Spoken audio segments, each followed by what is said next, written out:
What is going on, people of YouTube? My name is Kurtyoy. Welcome back to a brand new video and a brand new review where we look at the upcoming game week, all the best players, why you should pick them, and a special note once again for FantasyTote. Before we do get into that, got there in the end, remember to hit the like button, comment down below and subscribe. We are edging closer to 5,000 subscribers, just past 4,500. I'm really messing my words up this video, which is going to be a huge milestone if we hit 5,000.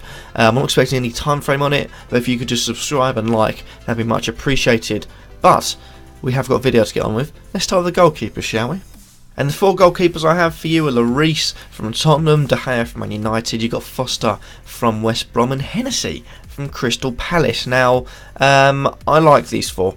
You've got two premium and two cheaper, if you're going for the premium cheap option in goal. Lloris and De Gea, I feel like are going to get clean sheets. Lloris is the late kickoff on a Saturday, in which he's at home, Wembley Stadium against Swansea, and De Gea faces off at home at the latest Sunday game, 4 o'clock I believe, at against Everton at Old Trafford. So those two you should be looking at getting clean sheets. Everton away from home so far this season. I feel like Chelsea, they were pretty poor. Man City, they did well. I feel like Man City are weaker at the back, so they could exploit that. United have got a much stronger back line and a more structured approach, so that should be harder to break down. So those two, I believe, should be getting clean sheets. You also got Ben Foster there. West Brom face off against West Ham, battle of the Wests, and I think Foster, if not getting a few save points, could potentially get a clean sheet there. West Ham's away record, although they had a first win at home, wasn't convincing. In my eyes, 2 goals that realistically shouldn't have happened on any other game, and their away form's been poor anyway, so I feel like West Brom could be able to take a 1-0 there, maybe a 2-0 if we're lucky for those West Brom attackers. And Hennessy, Crystal Palace, I feel like I haven't had the best of times. De Boer, I think, shouldn't have been sacked yet. If you give the manager a transfer window, give him at least the first month. But I feel like playing at home against Southampton, Crystal Palace should see a few good saves from Hennessy. He was I think he was the keeper that scored 9 points against Liverpool with 12 saves. Maybe a repeat of that. If not, clean sheet should be on the way. Moving on to the defence, we've got 6 for you today. We've got Davies from Tottenham, Manquillo from Newcastle, Simpson from Leicester, Jones from Man United, Evans from West Brom, and Daniels from Bournemouth. Starting off with Davies. Ben Davies is the informed player in the entirety of FPL, let alone the defence. 5.7, he's still playing for now. If he carries on playing and playing well, assists and clean sheets, he could be getting more and more points, and the price will keep on going up. But then when Rose does come in, transfer him out for about the same price. So simple, really. Although it's a bit much for me to ask, but Davis, I think, is an informed player, and you should all be looking at getting him in at the moment. Manquillo's another one, another weird one. Newcastle face off this weekend, and I believe they could get a win here, if not a clean sheet win, at home to Stoke.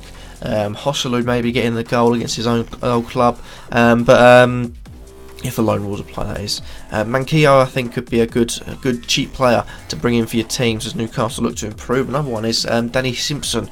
Leicester this week, I feel like, could be getting maybe a cheeky 3 points. Danny Simpson, maybe a clean sheet or assist. Who knows? We've also got Phil Jones on 5.1. For now, he's still playing because of the European suspension for him and Bailly. You've got Lindelof and Smalling playing in centre-back. So pretty much eliminates anyone else from starting centre-back apart from him and I really can't think of his name. Bailly. Why couldn't I think of that? I just said it. But Jones, I feel like 5.1 into Man United defence. If not, maybe look at Valencia. It's a lot more expensive, but he's probably the best option to have. You also got Evans. Now, the interesting one about West Brom is that a lot of people are still flocking towards Hegazi, but he's on very borrowed time for me. He made the mistake, came off before 60 in the 3-1 defeat, and Evans is exactly the same price as Hegazi. So if you want to bring in a West Brom defender, you've got Evans exactly the same price, and he's definitely in the first team because I feel like he's one of the best, if not the best defender they have at their disposal. So go for Evans and not Hegazi, despite the fact he could rise to 5 million. I don't think he'll play much more once everyone is fit. You also got Daniels, another one at 4.9. Bournemouth could be starting to get more points here. Scored a cracker of a goal. That's what he's got in his locker. And I think Daniels could be a little bit of a interesting option this game week. Well, next up we have the sponsored bit from FantasyTote. It's a fantastic website in which I wish I'd have seen it sooner. Personally, you can bet on fantasy football, and I think in the best way possible it uses the points from the Fantasy Premier League website into 4 different game modes. And last week I only went through 2 because of time. This week got the whole 4. Starting off with Dream Team. My Dream Team this week got Hennessy, Walker, Valencia, Davis, Alonso, Phillips, Mkhitaryan, Eriksen, Vardy, Jesus and Kane. Interesting lot. Kane is my captain, going for 4-3-3, and I've got a better thought than last week. I feel like it's got a lot more potential, this one, and I feel like we could be looking, hopefully, fingers crossed, at a winner. Dream Team is probably my second favourite game mode so far. I only played 2. I do like all 4 of them at the moment. 5-a-side though is easily my favourite. It's where you can bet 5-a-side on featured fixtures. These are Liverpool versus Burnley this week. You've got Chelsea versus Arsenal, Man United versus Everton. I of course went for the bigger game in Chelsea versus Arsenal. I've gone for Czech in goal. We've got Kolasinac and Alonso in the defence, going for 2 at the back, but they're both attacking wide players, I believe. Fabregas in midfield, because I wasn't sure to go with Hazard or Pedro or Willian, who would play, who wouldn't play, and I think Fabregas could be one to go against his former club. And Morata seems to be in form. Chelsea are at home. He loves a home game, so I think Morata could be the one to top it off. Captain this week, Alonso. Got a bit of a feeling that he could do well again, so Alonso's my captain. Then we've got the 2 new ones to this series. You've got a Star Club, in which pretty much explains itself. You select one club and you can basically bet on the top scoring club this game week. So all the players that are used during this game week, their points will be accumulated together, and they are then produced to see who gets the most points. Effectively, you just got whoever wins 5 or 6-0, bet on them, because they're going to get clean sheets and attacking returns. And of course this week, gone for Spurs.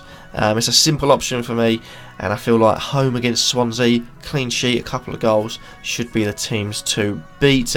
But finally, we have got the star player, in which we bet on the star player. Now, they have the on the Dream Team, they have the highest scoring player of each game week on the Fantasy Premier League. That's what you're betting on. Which player will get that, or at least the highest points out of everyone that's bets. And I was going to go with Kane, but I thought that's what everyone's going to go with. So I'm going a bit differential in Jesus. Jesus for me, you're looking at the fact Man City play Watford. I feel like Watford like to concede a few goals, although they've improved. And Man City with Jesus, hopefully, he played 90 minutes on Wednesday, so hopefully he'll be able to play and can get me quite a few goals. And this star player, but fantastic website, go and check him out. The link will be in the description. Moving on to midfield, we've got 6 more players for you. We've got Christian Eriksen, Mo Salah, Matt Phillips, we've got Henrik Mkhitaryan, Pascal Gross and Pedro.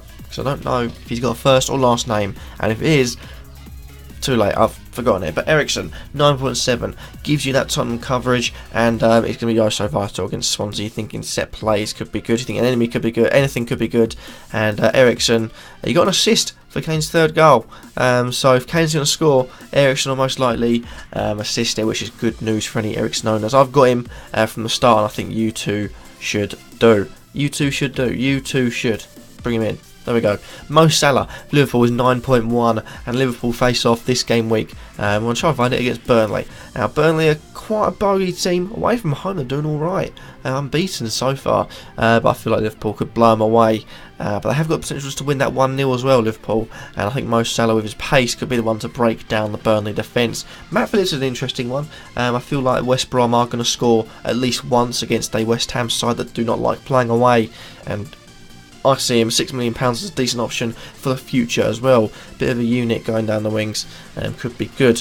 Henrik Mkhitaryan is number 1, £8.4 million against Everton. You can see they're not poor away from home. They did a good job against Man City. Could have got a bit more if they had played a bit better against Chelsea.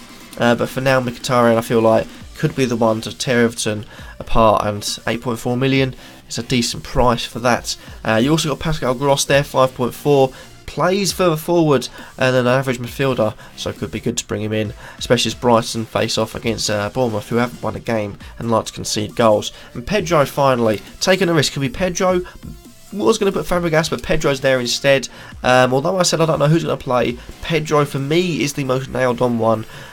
With last season him staying there, and then Hazard playing on the left. So yeah, I think he could be the one to play, hopefully, and score you a few goals.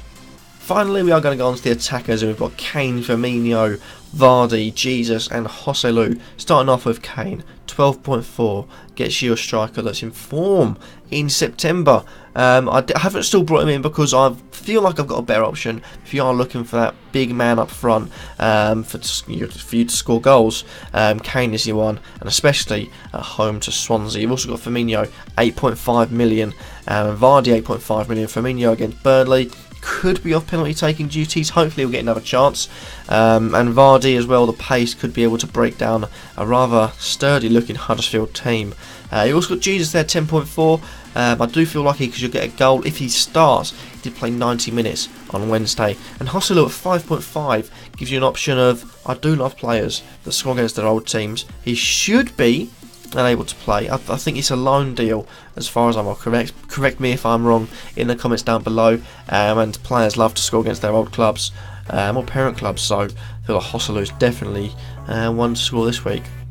But that happens to be that for this video. I hope you've enjoyed. Remember to like, comment and subscribe, and let me know in the comments down below who are the players I've suggested will you be bringing in, and in general, do you guys like FantasyTote? Go and give it a try. The link is in the description for that, and I'll see you all in the next video.